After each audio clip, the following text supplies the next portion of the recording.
वजाहत कर सकती हूँ कि ओवरसीज़ पाकिस्तानीज़ हमें रिश्तों की कदर आ जाती है, अपने हेरिटेज की कदर आ जाती है। हमने बड़ी नेक नियती से 2013 में वोट डाला, ठीक है, और उस वक्त भी मुझे नज़र आ रहा था कि मैं शायद सही नहीं कर रही, लेकिन बाकी दोनों पार्टीज़ के साथ तो बिल्कुल कोई मैच नहीं था। उस पार्टी ने, पीटीआई ने, मिडिल क्लास की हमें ख्वाब दिखाए। अभी भी मैं यही तो आपको बता रही हूँ कि जो शख्स 25 साल का था, अब वो 50 साल से ज़्यादा की उम्र का है, अभी भी वही पार्टीज़ आपको ख्वाब दिखा रही हैं। पहले सुर्ख बसेस दिखा रही थी, अब कोई और रंग की बसेस आप देख रहे हैं, you are following for it. तो मैंने तो एक दफ़ा वो वोट दिया, नॉट ओनली कि वो जिस शख्स को दिया, यानी कि जिस सीट को दिया वो गलत किया, और वो एक लैक ऑफ नॉलेज थी, ओवरसीज़ पाकिस्तानीज़ की एक लैक ऑफ नॉलेज है जो कि मीडिया ने रीइंफोर्स की हुई है। मीडिया ही बताता है ना आपको। और जिस खातून के आप जिक्र कर रही हैं, वो एक एमएनए थी। उनके साथ जो कुछ भी हुआ वो उनका ज़ाहिर है मैं नहीं जानती, मेरी उनसे सलाम दुआ बिल्कुल नहीं है, आई हैव नो आइडिया। लेकिन मैं किसी पार्टी से एग्रीव नहीं हूँ। मेरे पास जिस पार्टी की आप बात करें उसके अलावा किसी और पार्टी की बड़ी ऑफर्स रही हैं, लेकिन आई did not think that I was a match. तो पिछले साल पता नहीं आप क्या करें, मैंने तो अपने आप को 2024 के इलेक्शन से जानबूझ के बड़ा दूर रखा। मैंने कोई कैंपेनिंग नहीं की, कमेंट भी बड़ा कम किया, और अगर आप मेरे इंटरनेशनल मीडिया के इंटरव्यूज़ उठा के देख लें, देखिए मैं कोशिश करती हूँ इंसान, लेकिन मैं हमेशा कोशिश करती हूँ कि जो बात हक है वो की जाए। तो मैं इस इलेक्शन से जानबूझ के दूर रही, क्योंकि मुझे पहले ही से नज़र आ रहा था कि किसके कबूतर उड़ाए जाएंगे। मैडम ये बताएं कि आपकी जमात का तंजीमी स्ट्रक्चर क्या होगा, और आपकी जो अवामी जो जहद है वो कब से आप शुरू करेंगे, उसका क्या राय है? देखिए, हम क्वाइटली इस पे काम काफ़ी अरसे से कर रहे हैं। हम अभी आपके साथ जो स्लोगन्स हैं और जो एम्बलम भी है वो भी शेयर करेंगे, जो पार्टी फ्लैग है, और मैनिफेस्टो के ऊपर हमने बहुत ज़्यादा लीगल ब्रेन्स को इस्तेमाल किया है टू मेक श्योर कि हम अभी वर्किंग ग्रुप्स आहिस्ता आहिस्ता हम आपसे इंट्रोड्यूस कराएंगे। मैं ये चाहूँगी कि मुख्तलिफ प्रेस क्लब्स में हम आपको इंट्रोड्यूस कराएं उन नौजवानों से। आज हमने ज़रा हंगामी तौर पे ये यहाँ पे प्रेस ब्रीफिंग बुलाई है, क्योंकि मैं समझ रही थी कि ये जो एफबीआर के ड्रैकोनियन लॉज आए हैं 37AA पर्टिकुलरली, उसके ऊपर जिस तरीके से हैंडलिंग हुई है, ई कॉमर्स के ऊपर जिस तरह के लॉज लागू हो रहे हैं, उसके ऊपर बहुत ज़्यादा ज़रूरत है कि बात की जाए। और हमारे पास मेरे साथ आप देख रहे हैं कि वो लोग जिनको मैं चाहती हूँ कि नुमाइंदगी हो, आप देखेंगे कि नए चेहरे आप हमारे साथ देखेंगे। और आपने मैनिफेस्टो की बात की, और वर्किंग ग्रुप हमने हर शहर और छोटे शहरों में भी बनाए हैं, और manifesto will be releasing possibly in a week और so. I did not know, मैंने तो बहुत डरते डरते ये कदम उठाया, लेकिन जो रिस्पांस हमें आया है, पर्टिकुलरली पार्टी रजिस्ट्रेशन को लेकर, पार्टी के जो इवेंट्स होते हैं या जो ऑफिसेस की बात है, वो रज़ाकाराना तौर पे हुई है। तो मैंने आपको बताया कि मैंने हमेशा एक नीयत और एक इरादा किया है, और दरवाजे खुलते गए हैं, और मुझे बड़ी खुशी हुई। मैं 2 हफ्ते के लिए कराची आई थी, आप इन सब से पूछ लें। इन्होंने मुझे, ये जो 2 नौजवान मेरे साथ बैठे हुए हैं, इन्होंने मुझे 1 महीने से ज़्यादा हो गया है, और मेरी जो प्रेजेंस है, जो पार्टी की इंगेजमेंट है, वो आप मेरी भी देखेंगे, लेकिन you will be introduce to or not only structure, but they will be introducing the structure, because it is very important for me कि सिर्फ मैं ही ना आपको बताऊँ। You should see these new faces, they should speak for themselves, and जो hierarchy है वो आप बाकी पार्टी से मुख्तलिफ पाएंगे। ऑल्सो सिलेक्शन ऑफ कैंडिडेट्स पे उसी तरह का हमने मॉडल रखा है जो कि बाहर मुल्कों पे रखा जाता है, जो कि 1 साल का पूरा प्रोसेस होता है। और उसकी रीज़न 2 थी। एक ये कि कोई सब्जेक्टिविटी ना हो, फॉर एग्ज़ाम्पल मुझे किसी की शक्ल ना पसंद आए, इस बात को हम काउंटर करें। दूसरा ये जो मैंने आपको स्ट्रेस किया कि ख़वातीन की सेफ्टी बहुत ज़रूरी है।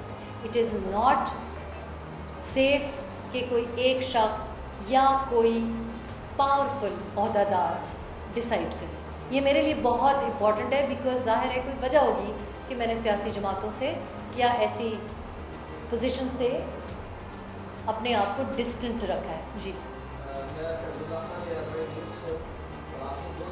जी तो आपकी जो पार्टी की फंडिंग है उसका क्या तरीक़ेकार होगा, और दूसरा आप ही तायार चेयरमैन रहेंगी, आपकी ज़िंदगी में यहाँ भी पहला पार्टी क़यादत बदलते हुए?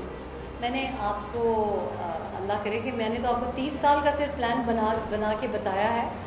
और मैं देखें, आई डू थिंक कि सारी जो पॉलिटिकल पार्टीज़ हैं हमारी पाकिस्तान में, ये जमहूरियत इनको तब सूझती है जब ये लोग पावर में नहीं रहते। जो मैंने पॉलिटिकल पार्टीज़ में नोटिस किया, वहाँ अंदर ही पार्टी की जमहूरियत नहीं थी। और जमहूरियत लाइफ टाइम चेयरपर्सन या बानी और इससे नहीं होती है। जमहूरियत इससे होती है कि क्या आप लोगों की बात सुन रहे हैं। अगर आप मुझे आके बताएं कि ये कैंडिडेट ही सही नहीं है, क्या मैं आपकी बात सुन रही हूँ? और ये मैंने देखा है, मैं फ़र्स्ट हैंड नॉलेज रखती हूँ तमाम पार्टीज़ की, जब जर्नलिस्ट भी थी और उसके बाद जब ऑफ़र्स भी आई कि किस बेसिस पे कैंडिडेट्स सिलेक्ट किए जाते हैं।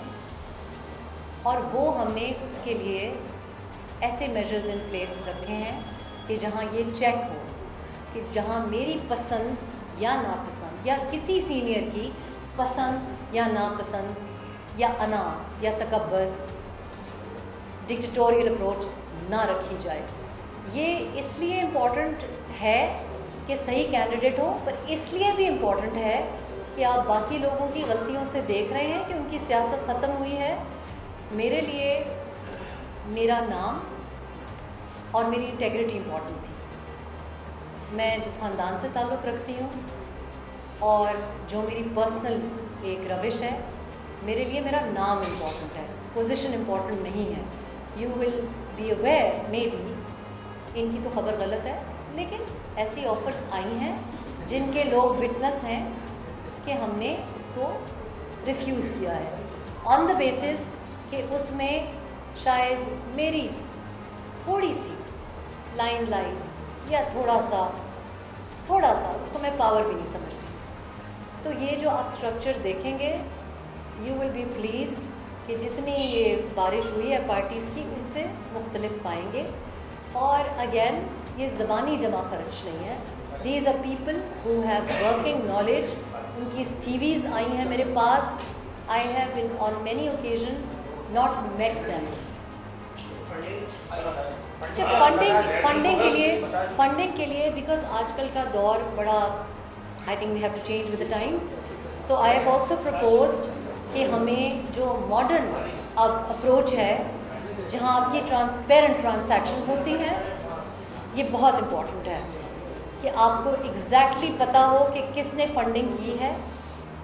I am also encouraging membership funding, although it's a very small portion of it, लेकिन इट इज़ वेरी इम्पॉर्टेंट कि जो फंडिंग है आप उसके इशारों पे कल को गलत फैसले ना कर रहे हों। तो ये एक ऐप के थ्रू भी हमने डिस्कशन जारी है और ये वर्किंग ग्रुप्स हमने लगाए हुए हैं। एक इस्लामाबाद में है, एक कराची में है। And again these will be taken over because I don't want to be involved in handling any money which I have never done in my personal life also. यही वजह है कि बचत हो गई है। कुछ चीज़ें जो मैंने लाइफ में प्रैक्टिस किए हैं वही हम इसमें इम्प्लीमेंट करेंगे, so that you will be able to see कि कहाँ से पैसा आया है और कहाँ कहाँ लगा है। And I am also advocating simplicity, because बहुत से रिवाज हैं पाकिस्तान में पॉलिटिकल पार्टीज़ के विच आर डाउनराइट स्टूपिड, कि आपका वर्कर धूप में खड़ा है और उसकी बेसिस पे आपकी वर्किंग कंस्टिट्यूंसी में होनी चाहिए. Have you done anything in the constituency? Do you live in the constituency? Are you campaigning? So obviously because election से बहुत अभी फासला नज़र आ रहा है, हमारे लिए बहुत इम्पॉर्टेंट है to function as a very strong opposition voice, whether you are in parliament और नॉट. बट बिफोर दैट मुनज़्ज़म होने का हमारे पास टाइम है. मुझे सपोर्ट तो सिर्फ अल्लाह पाक की चाहिए. आप अगर ये समझेंगे और मेरे साथ चलेंगे, ये आपके बच्चों के लिए और आने वाली नस्लों के लिए, आप ही के लिए होगा. मैं अपनी ज़िंदगी में ये चेहरे पार्लियामेंट के बदलना चाहती हूँ. अल्लाह को अगर मंजूर हुआ तो ये डेफिनेटली मुमकिन होगा. लेकिन अगर मैं ना भी रहूँ तो मैं जो आगाज़ करके जा रही हूँ वो तसलसल बाकी रहेगा. बिकॉज़ बहुत सी बातें ऐसी हो रही हैं दुनिया में. मैं आपके सामने बैठी हूँ, ये किसी अननोन शख्स की वजह से मेरे पास वोट है, किसी अननोन शख्स की वजह से मेरे पास फाइनेंशियल इंडिपेंडेंस है, राइट टू डिवोर्स है. तो ये मेरे लिए इम्पॉर्टेंट नहीं है कि मैं ही विराजमान हूँ. इम्पॉर्टेंट ये है कि जो दुनिया मुझे मिली थी वो मेरे बेटियों को, आपकी बेटियों को, आपके बेटों को, आपके पोतों को ना मिले. 50 साल बाद आप ये ना कह रहे हों कि ये सारे करप्ट हैं, ये सारे चोर हैं, ये सारे डाकू हैं. ये मैं नहीं चाहती. अच्छा ये बताइए कि आपका पार्टी स्ट्रक्चर क्या होगा? उसमें चेयरमैन, सेक्रेटरी, जनरल सेक्रेटरी और सफाई अहदेदार कितने होंगे, मरकजी कौंसल कैसी होगी? ये असल पार्टी को फिर बुनियादी तौर पर आगे चलाएगी. अभी तो आप अपनी सिर्फ बात कर सकते हैं पार्टी की स्ट्रक्चर क्या होगा, उसके अंदर अहदेदारों का, सफाई किस तरह उनको सिलेक्ट, तंजीमी ढांचा किस तरह का होगा? मेरा सवाल भी शामिल जी कि आपकी बातों से ऐसा लगता है कि आप इकोनॉमी पे ज़्यादा परेशान हैं. तो ये जो IMF की जो डील पाकिस्तान ने बनाई है, आपकी नज़र में क्या ये गलत है? अगर लोगों को टैक्स नेट में लेके आ रहे हैं, वैसे जो लोग टैक्स नहीं देते वो जब आएंगे शोर तो मचाएंगे, तो वो टैक्स नेट में जो लोग हम ला रहे हैं क्या वो गलत है? एक बात. दूसरी बात है आपका इंटरनेशनल भी आपका एक्सपोजर है. बिलावल भुट्टो जरदारी जो गए फॉरेन विजिट पर, उससे आप कैसे देखती हैं? वो कामयाब हुआ या नाकाम हुआ, क्या हुआ उस पर? देखें, पहली बात तो ये कि मैं औरों की इतना ज़्यादा, जितना आप लोग मीडिया फॉलो करते हैं, मैं उतना मीडिया नहीं फॉलो करती. I work on the ground. I do know कि ख्वाजा आसिफ से बेटर परफॉर्मेंस रही थी. एक दो बातें उनकी भी मुझे ज़रा इख्तिलाफ था, बिकॉज़ ज़ाहिर है बाहर मुल्कों में आप जब रहते हैं तो मैं इसलिए मोहतात अल्फाज का चुनाव करती हूँ बिकॉज़ हम जिस दुनिया में रहते हैं वहाँ ख़ास तौर पे एक यंगर शख्स को वो लैंग्वेज इस्तेमाल करनी चाहिए. तो एक दो अल्फाज पे मुझे इख्तिलाफ है, but generally speaking obviously he is a little better than other people. लेकिन सिर्फ अंग्रेज़ी बोलना ही डिप्लोमेसी नहीं होती है. टर्किश लोग अंग्रेज़ी नहीं बोलते. डिप्लोमेसी होती है कि आप अगले को भी मना के रखें और आपका जो मफाद है, मुल्क का मफाद है, वो भी रखें. तो it's not only about linguistic skills. Linguistic skills तो बहुत लोग सीख लेते हैं, लेकिन it is important to get the best deal for Pakistan, and that I am not very happy with. I don't want to delve in that too much. Manifesto आपके साथ share किया जाएगा, पार्टी स्ट्रक्चर आपके साथ शेयर किया जाएगा, और I want कि जो पार्टी स्ट्रक्चर है वो आपको इंट्रोड्यूस वो खुद करें. जैसे मैंने आपको कहा, बिल्कुल इक़्तिदार सही कह रहे हैं कि द रीज़न आज मैंने ये प्रेस कॉन्फ्रेंस की है is because I am only concerned about the economy. I am not happy with the way the economy is being run. I am not happy इसलिए बिकॉज IMF के साथ मकरूज़ आप कितने साल अब हमें रखेंगे. मैंने आपको वजाहत की, बड़ी लंबी वजाहत की कि ये IMF के इशारों पर जिस तरह का टैक्स मॉडल रखा है ये इम्परफेक्ट से बहुत दूर है. बिकॉज़ वो लोग जो ये बजट बना रहे हैं उन्होंने नौकरी बैंक की है, उन्होंने बिज़नेस नहीं चलाई. जो लोग बैठे हुए हैं हमारे लिए डिसीजन मेकिंग कर रहे हैं, उन्होंने ई कॉमर्स नहीं किया, उन्होंने यूट्यूब चैनल नहीं बनाया। They need to at least employ people जो ये कर रहे हैं। आप सोचें कि आईटी मिनिस्ट्री को नहीं पता कि आईटी कहाँ जा रही है। I am very concerned about the crypto council also, लंबी बात हो जाएगी। बट आई ऑल्सो थिंक कि टैक्सेशन ही मकसद अगर है और फेयर टैक्स ही करना है तो आप शुगर माफिया को टैक्स करें। आप बहुत आसानी से टैक्स रिकवर कर सकते हैं, आप उन पे लगाएं, पिछले 5 साल के 35% आप लगाएं। ये taxation model is unfair and it is also not, it is ill advised. आप नहीं बैठे हुए, आप जाएं मोटर मार्केट में, आज आपकी जो पहले रेंट था उससे आधे पे है, लोगों की कारोबार नहीं चल रहा, आप उनको हरासमेंट कर रहे हैं। 37AA has a huge element of harassment. आप इमेजिन करें कि ऑलरेडी जो ब्यूरोक्रेट है वो इंस्टाग्राम इन्फ्लुएंसर बना हुआ है। अगर अंग्रेज़ी बोलने वाला मॉडल आपने इस्तेमाल करना है तो ये जो ब्यूरोक्रेट्स आपके जिस तरीके से बिहेव करते हैं, I have a huge problem with it. A bureaucrat is a government job. Why are you going for photo opportunities और अपनी आप जो वाह कर रहे हैं? So can an IRO not harass you? अगर आपको कोई भी बात बुरी लगती है, आप अगर शॉपकीपर हैं, आपकी कोई बात बुरी लगती है और आपके ऊपर पर्चा कर दें विदाउट अप्रूवल और फिर बाद में कमिश्नर को बताएं, it doesn't make any sense. Already आपकी मईशत जो है वो सही तरह से नहीं चल रही, आपकी ग्रोथ नहीं हो रही। ये कह देना कि इंडस्ट्रियलिस्ट तो है ही टैक्स चोर, कारोबारी तो है ही टैक्स चोर, इंडस्ट्री नहीं चलेगी, कारोबार नहीं चलेगा तो लोगों को रोज़गार कहाँ से मिलेगा? लैपटॉप्स डिस्ट्रीब्यूट करने से तो नहीं होगा जब आप उनको ही टैक्स कर रहे हैं। तो ये तो कुछ मतलब सोची समझी एक साजिश है to cripple business and industry in Pakistan. और ये कहाँ से हो रहा है? It's very similar to the agriculture. मैंने आपको वजाहत की कि वडेरे की औलाद कैसे किसान की रिप्रेजेंटेशन कर सकती है। कमोडिटी ट्रेडर प्राइस कंट्रोल क्यों करना चाहेगा? पकड़ना तो एफबीआर को चाहिए कि प्राइस कंट्रोल क्यों नहीं हुई शुगर पे। तो ये शुगर से पहले वीट का नहीं हुआ। केयर टेकर गवर्नमेंट ने, आपने देखा ऑडिटर जनरल ने, आई एम वेरी हैप्पी कि ऑडिटर जनरल ने इसको हाईलाइट किया। और जो पार्टी का स्ट्रक्चर आप कह रहे हैं, there are checks and balances with in.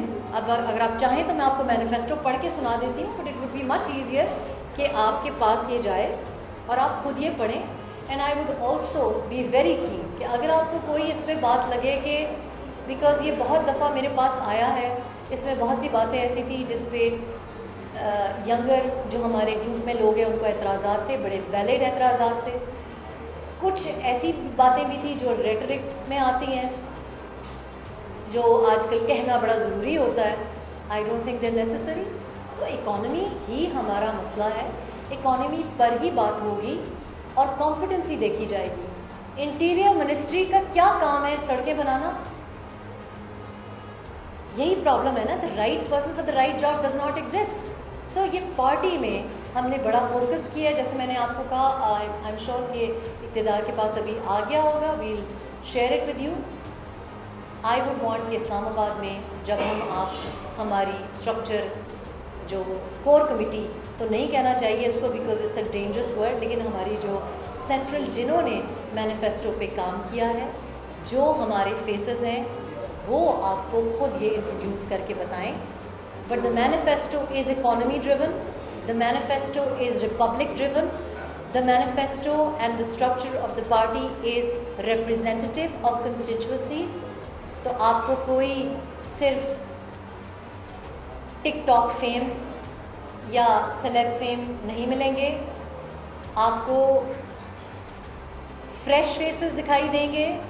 आप उनकी सीवीज़ जब देखेंगे, 10-10 साल के उन्होंने उस सेक्टर में काम किया हुआ है।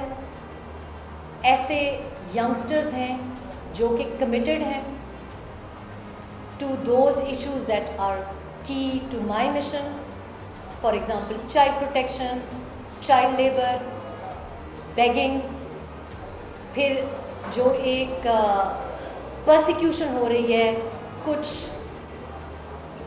सेक्ट्स की भी और कुछ तबकात की भी सिंध में एक बहुत मेजर मसला है, उनके ऊपर you will be very pleased to see those faces and you will be very surprised कि हमने किस तरह से उनका सिलेक्शन किया है।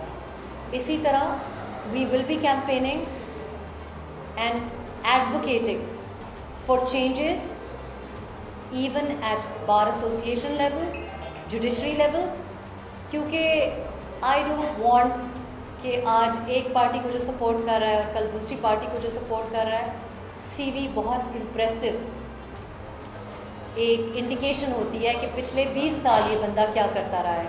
आज जितनी प्रॉब्लम्स आपको नज़र आ रही हैं, चाहे वो मीडिया में नज़र आ रही हैं या आपको किसी और इदारे में नज़र आ रही हैं या आपको पार्लियामेंट में नज़र आ रही हैं, आप जाके देख लें 20-30 साल पहले वो क्या कह रहे थे, कहाँ खड़े थे। ये एक रविश होती है। अच्छा मैडम, ये बता दीजिएगा, आपने माशाल्लाह सियासी जमात का आज ऐलान कर दिया बाकायदा तौर पर। पीटीआई के अगर कुछ लोग हैं जब आपसे पार्टी में शपथ इख्तियार करना चाहें तो क्या आप उनको मौका देंगे? और एक सेनेटर है जिनकी कोई पार्टी में आजकल जब वो आना चाहे तो आप वेलकम करेंगे? मैं कुछ बातें हैं जो कि इस वजह से उनका जवाब नहीं देना चाहती, लेकिन आपको मैं ये इंडिकेशन दे सकती हूँ कि एक ट्रू पीटीआई भी है। एक तो है ना जो कि आजकल आपको एक मीडिया में एक सर्कस नज़र आ रहा है। जहाँ कहीं भी मैं गई हूँ, शायद वो कैमरा के सामने अभी ना आना चाहें, लेकिन कुछ हल्के कुछ लोगों के जेन्युइनली बनते हैं। उनको अब पैराशूटर्स जो आ गए हैं वकला बरादरी से भी उन्होंने डिसलॉज किया है, लेकिन कुछ लोग ऐसे हैं जिनकी एक्चुअल पॉलिटिकल स्ट्रगल है।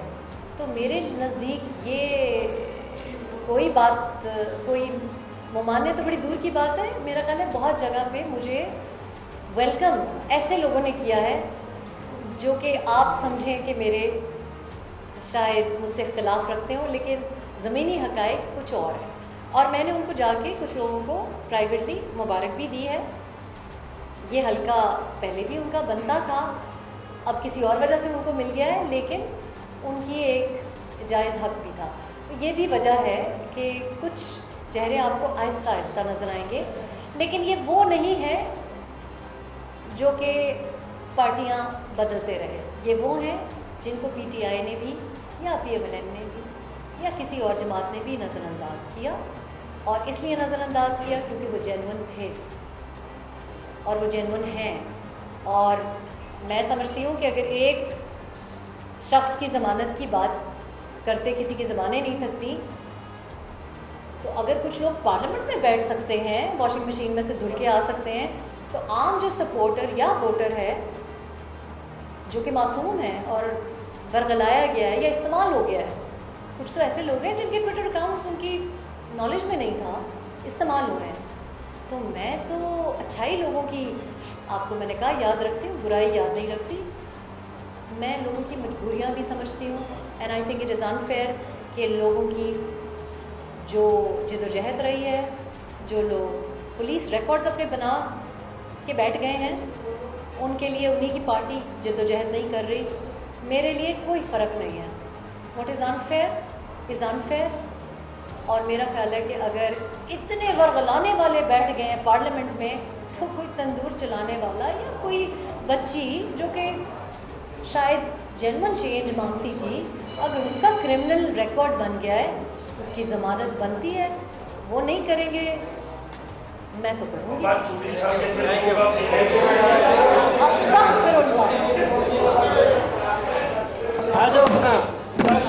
बाहर मुल्कों से सीखनी चाहिए।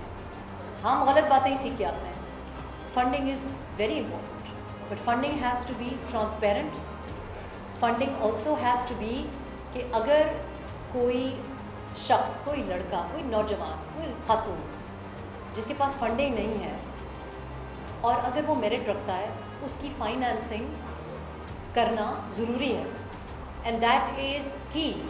लेकिन एट द सेम टाइम एक कैप होना भी बहुत ज़रूरी है। बाहर मुल्कों में कैंडिडेट्स की फंडिंग के ऊपर एक कैप होता है। आई थिंक कि यूके में 10,000 पाउंड से ज़्यादा आपका फुल एक कंस्टिट्यूंसी का कैप है। आप नहीं जर्नलिस्ट को उड़ा के वहाँ पे ला सकते कि फ्री टिकट्स हो जाए। ऐसे तो ये बता दीजिए आप वज़ीर-ए-आज़म किसको बनाना है, फैसले कहीं और होते हैं, यहाँ तक कि सूबाई वज़ीरों के लिए एनओसी कहीं और से ली जाती है, तब जाकर वो वज़ीर बनते हैं। आपको लगता है कि ऐसे मुल्क में जो है आपकी पार्टी आगे जाएगी और पार्लियामेंट तक पहुँचेगी और आपको गुजरा बनेगी? देखो बात यह है कि मैंने ना हमेशा नियत की है और मैं सोच लेती हूँ और मैं समझती हूँ कि अगर आपकी डिटर्मिनेशन हो ना, यू मेक थिंग्स हैपन। देखो ना, आज मैं यहाँ बैठी हूँ, तुम्हें पता है बाकी लोग कहाँ बैठे हैं, तो मैंने तो नहीं कभी किसी का ऑर्डर सुना। ये और बात है कि मैं डिप्लोमेसी की कायल, आप लोग सब मुझे जानते हैं, मैंने आज तक किसी मुलाजिम के साथ भी बदतमीज़ी नहीं की। I genuinely want things to work. पहले भी जब आप कप्तान के साथ होते थे, एक सवाल मैंने आपसे किए थे, बात यह वो मैंने शायद भुला दिया। ऐसे वक्त पे आप पार्टी लॉन्च करने जा रही है जब लोग वोट किसी को देते हैं तो रिजल्ट किसी के हक में निकलता है, और जिस मुल्क में, जिस रियासत में वजीर दिफा ये बोले, ये कहें कि हाइब्रिड निज़ाम चल रहा है, तो उस निज़ाम में आप कैसे सर्वाइव करेंगे? सर देखिए ना, तो मैं वज़ीर दिफा की पार्टी से हूँ ना, मैं वज़ीर दिफा की स्पोक्स पर्सन हूँ। वज़ीर दिफा से तो हम ये नहीं पूछ सकते कि आपको एक फ़ॉरेन जर्नलिस्ट पूछ कुछ नहीं है, सवाल चना जवाब जो, तो आप ऐसे सवाल तो ना करें कि वो पूछ क्या रहे थे जंग के दौरान। उन्होंने कहा जो कुछ भी उन्होंने कहा, मैं दोहराना नहीं चाहती क्यों वो कहते हैं, क्या कहते हैं। आई थिंक कि वो एक, मैं आपको कह रही हूँ ना, मेरा ख्याल है कि बस वो शायद बोर हो गए हैं अपनी पोजीशन से, वरना वो माशाल्लाह काफ़ी इंटेलिजेंट थे। दूसरी जो आपने बात की कि वोट कहीं डालते हैं, और वो देखें, बात सिंपल सी ये भी है कि मैं ऑन रिकॉर्ड ये बातें की हैं। मैंने जनरल बाजवा साहब का नाम लेकर और उनको पर्सनली भी इनडायरेक्ट मैसेजेस, क्योंकि मैं डायरेक्ट कांटेक्ट में बिलीव नहीं करती, और मैंने सोचा क्या पता उन तक मैसेज ना पहुंचे, तो मैंने एक मगरबी जर्नलिस्ट को, बड़ी मशहूर जर्नलिस्ट को, उन्होंने हेडलाइन लगाई। मैंने कहा आप देखेंगे आज ये जिस हाइब्रिड निज़ाम का आप बुनियाद रख रहे हैं, उनको कहा, तो मुझे लगा शायद उनको, बाकियों को मुझे लगा कि हिदायत शायद नहीं मिल सकती, तो वही हुआ ना, आप उसी हाइब्रिड निज़ाम का शिकार हो रहे हैं ना, सारे हो रहे हैं। तो मेरा मकसद तो हमेशा ये रहा है कि मैंने आपको 10 साल पहले या कुछ साल पहले इस्लाह करने का, अगर मुझे कुछ पता है, मैंने बड़े तरीके से आपको बताने की कोशिश की। ऐसा ही हुआ ना, जब कोई पावर में था तब बोली ना, तब बोली, अब बोलने का मौका नहीं है। लेकिन मैंने कहा कि आज ये जो बन रहे हैं आइडियल पपेट, बाकी सब भी इसी राह पे चलेंगे, और यही वजह है कि देखें, करने दें इनको।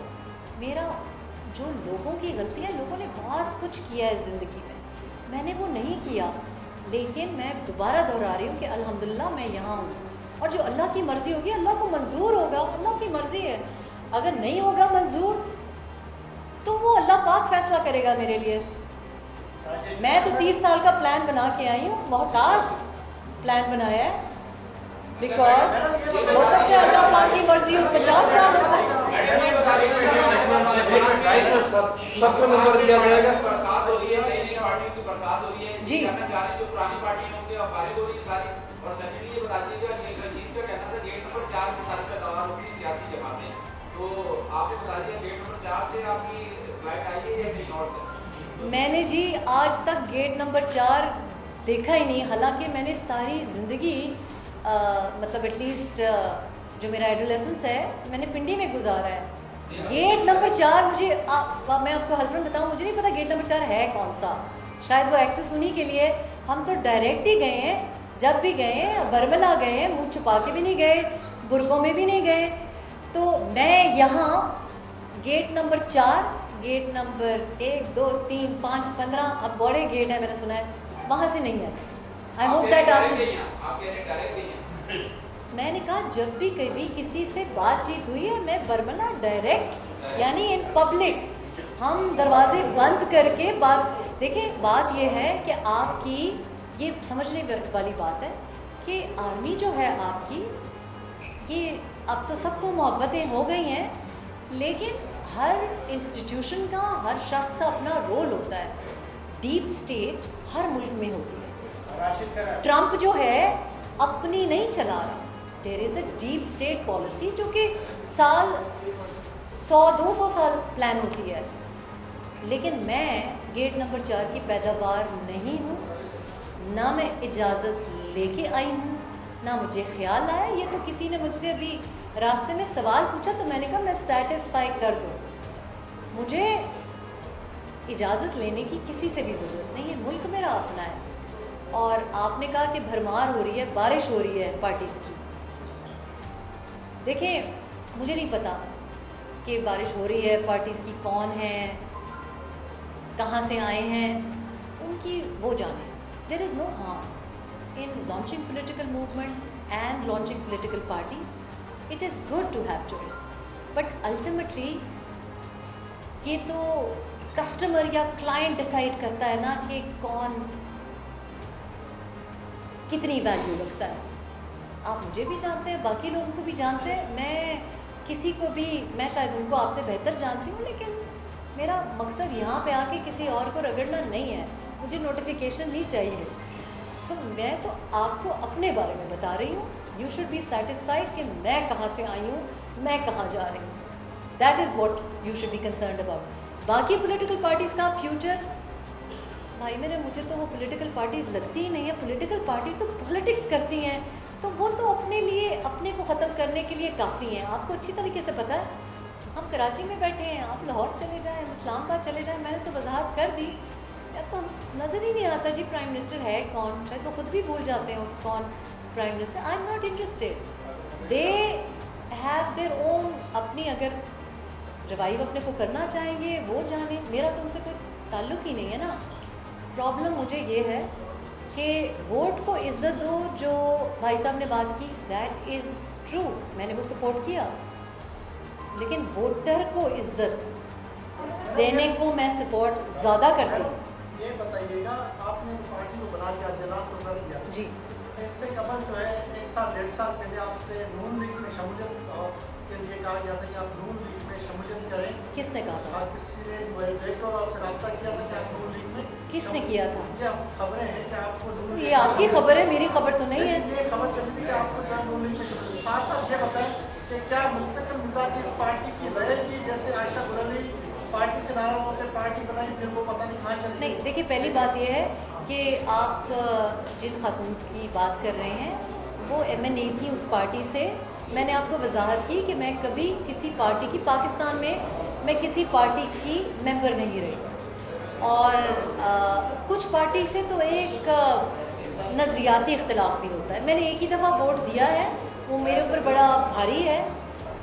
As an overseas Pakistani, I think कि आप थोड़ा सा चूँकि ग्राउंड रियलिटी से दूर होते हो, तो ये मैं आपको वजाहत कर सकती हूँ कि ओवरसीज़ पाकिस्तानीज़, हमें रिश्तों की कदर आ जाती है, अपने हेरिटेज की कदर आ जाती है। हमने बड़ी नेक नियती से 2013 में वोट डाला, ठीक है, और उस वक्त भी मुझे नज़र आ रहा था कि मैं शायद सही नहीं कर रही, लेकिन बाकी दोनों पार्टीज़ के साथ तो बिल्कुल कोई मैच नहीं था। उस पार्टी ने, PTI ने, मिडिल क्लास की हमें ख्वाब दिखाए। अभी भी आप, मैं यही तो आपको बता रही हूँ कि जो शख्स 25 साल का था, अब वो 50 साल से ज़्यादा की उम्र का है, अभी भी वही पार्टीज़ आपको ख्वाब दिखा रही हैं।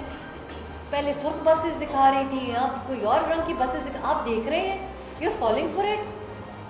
तो मैंने तो एक दफ़ा वो वोट दिया, नॉट ओनली कि वो जिस शख्स को दिया, यानी कि जिस सीट को दिया वो गलत किया, और वो एक लैक ऑफ नॉलेज थी, ओवरसीज़ पाकिस्तानीज़ की एक लैक ऑफ नॉलेज है, जो कि मीडिया ने रीइंफोर्स की हुई है। अच्छी बातें बाहर मुल्कों से सीखनी चाहिए, हम गलत बातें ही सीख के आते हैं। Funding is very important, but funding has to be transparent. Funding also has to be कि अगर कोई शख्स, कोई लड़का, कोई नौजवान, कोई खातून जिसके पास फंडिंग नहीं है और अगर वो मेरिट रखता है, उसकी फाइनेंसिंग करना ज़रूरी है, एंड दैट इज़ की। लेकिन एट द सेम टाइम एक कैप होना भी बहुत ज़रूरी है। बाहर मुल्कों में कैंडिडेट्स की फंडिंग के ऊपर एक कैप होता है।